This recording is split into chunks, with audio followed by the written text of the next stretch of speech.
Manual logs. Are they a thing of the past? We'll get into that next. Welcome to New Ham Basics. I'm your host, Greg, KD9ZRO. So, manual logbooks sound like a thing of the past, don't they? Yeah, there's plenty of e-logs available to you, and you could download PDFs of logbook templates, but there's nothing like the old manual logbook. And at some point in your adventures in this hobby, you're going to need a manual logbook. Take, for instance, POTA and SOTA, Parks on the Air and Summits on the Air. You may find yourself in a location where it's just not practical to take a computer and you don't have cell service. Or maybe it's just not practical to take a computer in the first place. Maybe you even don't. Maybe you're one of those people that got your desktop computer at home, but you don't have a laptop computer or a tablet, something you can dedicate to taking logs while you're roaming. That's when a manual logbook is going to come in handy. And again, you can download templates, but how handy are those actually? And are you always going to be able to print them off? Are you even capable of printing them off? So, today, we're going to discuss how to make our own manual logbook. Let's face it, if you're a new ham, maybe you haven't discovered these resources yet. Or maybe you're a low-budget new ham and you need things that'll work on your budget. So, let's take a look at my manual logbook. Okay, so I've got just a standard book here, and it's basically a blank invoice. It's a blank log. Mine's a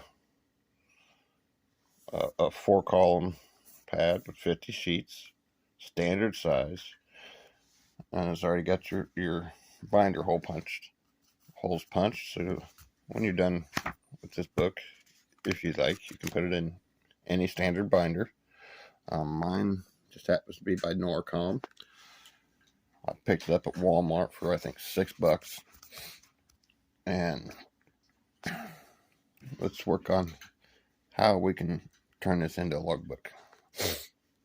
And maybe you just like the old, or maybe you're kind of like me and you like the old archaic ways, or you just want to use your pencil for something other than picking your nose and scratching your ear.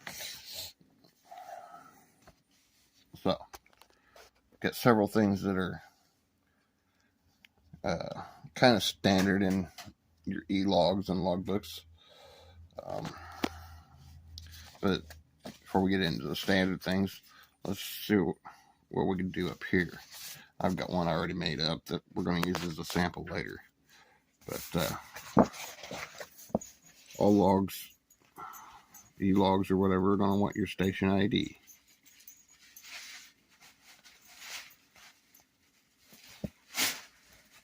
And that would be your call sign. In my case, KD9ZRO.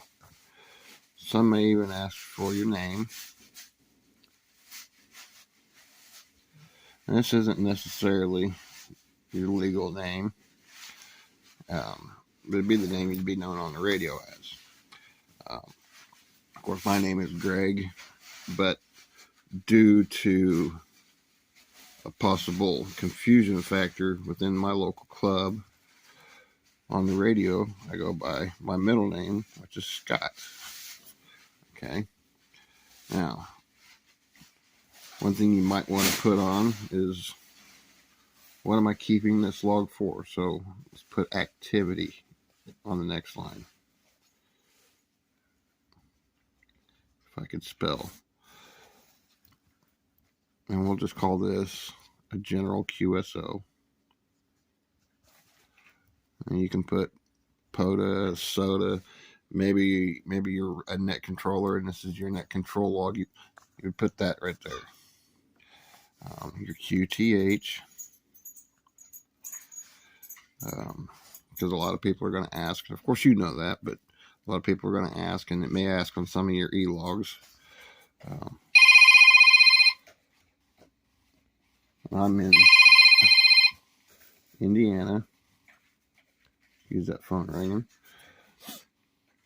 And then if you're doing a daily log, or maybe you have a frequency you normally use or whatever, so you can put frequency. I tend to operate on my local repeater on 2 meter, which is 149.910.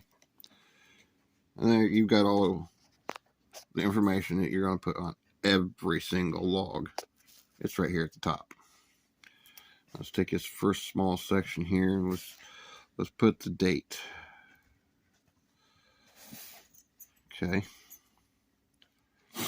Now, if you want over here, you can put, because you're most likely going to get the day and the month here.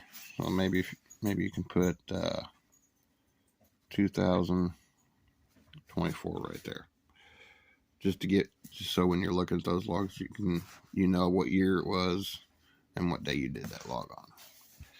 This next larger section, you're going to put your contact's call and their handle. Okay. Now, column number 1, you're going to divide that in 2. And you're going to put SI for signal in and SO for signal out. That's your signal report. That's usually part of the exchange, especially if you're contesting or doing SOTA or POTA or something like that. And then you want to put your contacts QTH. For you new hams, that's their location.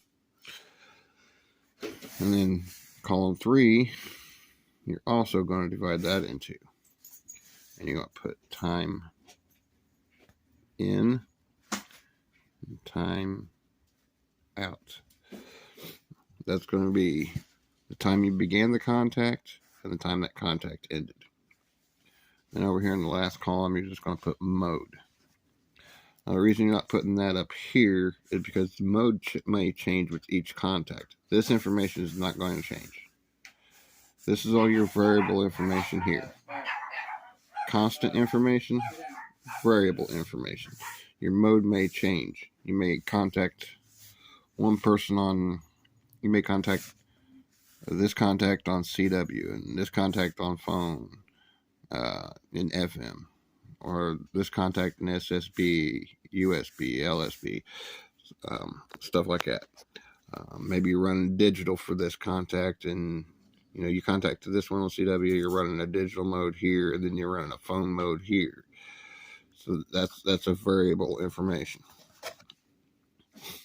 So, and like I said, this book has 50 sheets in it, and you could log, if we don't count the unnumbered space. So if we don't count this unnumbered space, you can log 40 contacts per page.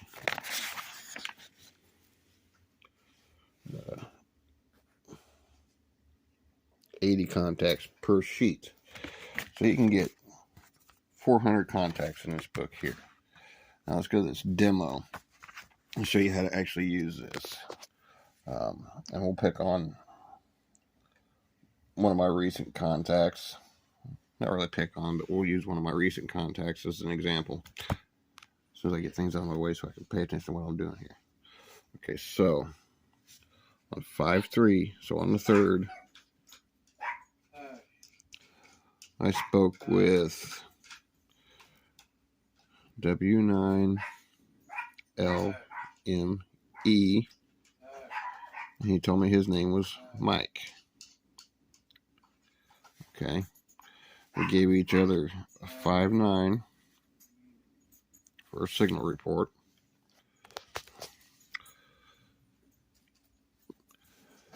And this was a local contact, so I can't just put the state there. It was a local contact, so I'm going to say he was in Logansport. Okay, and it's about a 2-minute exchange. UTC time when we started was 0051. Like I said, it was about a 2-minute exchange. So we'll end it at 0053. And I was in FM mode. Simplex. Oh no, not simplex. We were using a repeater. We were using an FM repeater, so we were in FM mode. Okay. So there's your basics that you're gonna need. And then, your e-loggers and some of your templates, you can put comments or whatever. Let's see, so I can fit in testing antenna. It was testing a temporary setup. So that's first log in that book. My writing's a little sloppy. It's kind of hard to, I'm left-handed anyway, but it's kind of hard to write with, kind of hard to do all the necessaries and hold a camera at the same time. So there you have it, a simple homemade logbook, how to set one up and how to use it. Let's make this look like the other page. Okay, and like I said, activity is a variable. If you're taking this out in the field with you, you're going to go do a POTA. You'd put POTA activity as POTA and maybe your park number. Or actually, no, you would put POTA, and then here on your QTH, you'd put your park number, or SOTA and your summit number. One thing I've recently found out, though, is POTA is changing. So if you're doing a POTA log, you want to put the K. If you're going to use hammers, once you get home to log everything in, you want to put the K identifier here and the US identifier. Reason being is right now, with this changeover happening, hammers isn't set up. So, if you're in Part K, just one I know exists because I saw other YouTubers use it, 3019. Okay, that's going to be what you're going to type into hammers to get the grid square and all that kind of stuff to pop up. Then you're going to come back and you're going to change it to US 3019. And so that'll force hammers to pull up the information, and then you change it to the updated number. So that's just one thing to keep in mind. If you're doing a POTA activation, you want to put the K number in there. At least for now, you want to put the K number and the new number. That way, when you go into hammers, you can log all the information with the K number and then go back to the park number and change it to the new number. But for basic uses, you've got your call sign, you've got your handle, you've got whatever activity you're using your log for. So, we set this one up as a general contact log, and I'm in Indiana. Now I could change it for local contacts if I'm going to use it for local QSO.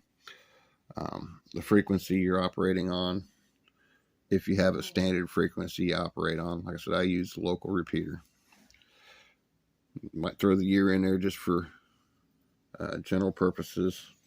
You got your date, you got your contacts, call sign, and handle. Maybe a short note. Remember, depending on how you write, it's going to determine how much space you have. The signal report you gave them, the signal report they gave you, their location, the time the contact started in UTC, because most loggers are going to want UTC, the time the contact ended, and your mode, and you've logged that contact. So there you go, a simple logbook you can create from a pad of paper you can pick up at any office supply store or even Walmart. I'll leave you with that. KD9ZRO. Clear until next time.